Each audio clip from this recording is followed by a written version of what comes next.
দিগন্ত জুড়ে সবুজের সমারোহ, কিংবা মেঘ ছুঁয়ে দেখার অবারিত সুযোগ, কিংবা পাহাড়ি সর্পিল আকারের আঁকাবাঁকা রাস্তা, প্রকৃতি কোনোটারই কার্পণ্য রাখেনি পাহাড়ি কন্যা বান্দরবানে।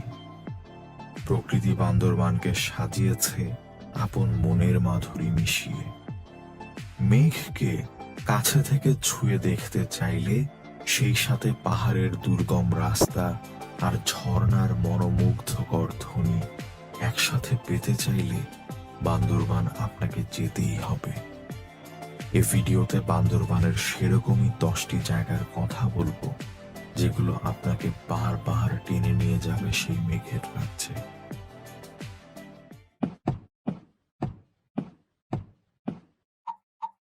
নীলগিরি।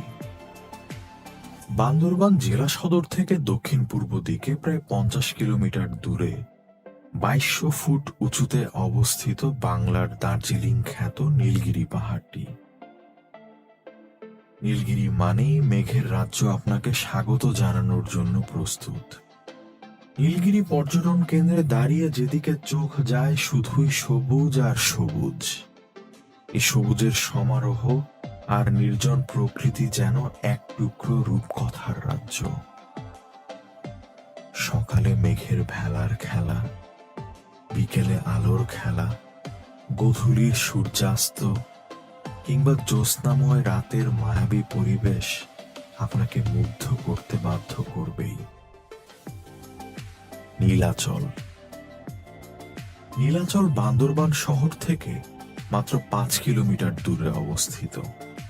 এটি সমুদ্রপৃষ্ঠ থেকে প্রায় 2000 ফুট উচ্চতায় টাইগার পাড়ায় অবস্থিত। নীলাচল থেকে পুরো বান্দরবান শহরকে অবলোকন করা যায়। মেঘমুক্ত আকাশ থাকলে দূরের কক্সবাজার সাগর সৈকত হাতছানি দেয় পর্যটকদের। পাহাড়ের আঁকাবাঁকা রাস্তা সমানভাবে বিমোহিত করে পর্যটকদের। নীলাচলে বর্ষা, শরৎ আর হেমন্তের হাতের কাছে মেঘ খেলা করে। নীলাচলে পর্যটকরা সাধারণত সূর্যোদয় থেকে সূর্যাস্ত পর্যন্ত থাকতে পারেন। ব্যবস্থা আছে রিসোর্টে রাত্রি যাপনের। যদি আপনি মেঘের সৌন্দর্যকে উপভোগ করতে চান, তবে নীলাচল যেতে হবে খুব সকালে। কেওক্রাডং। কেওক্রাডং বান্দরবানের রুমা উপজেলায় অবস্থিত।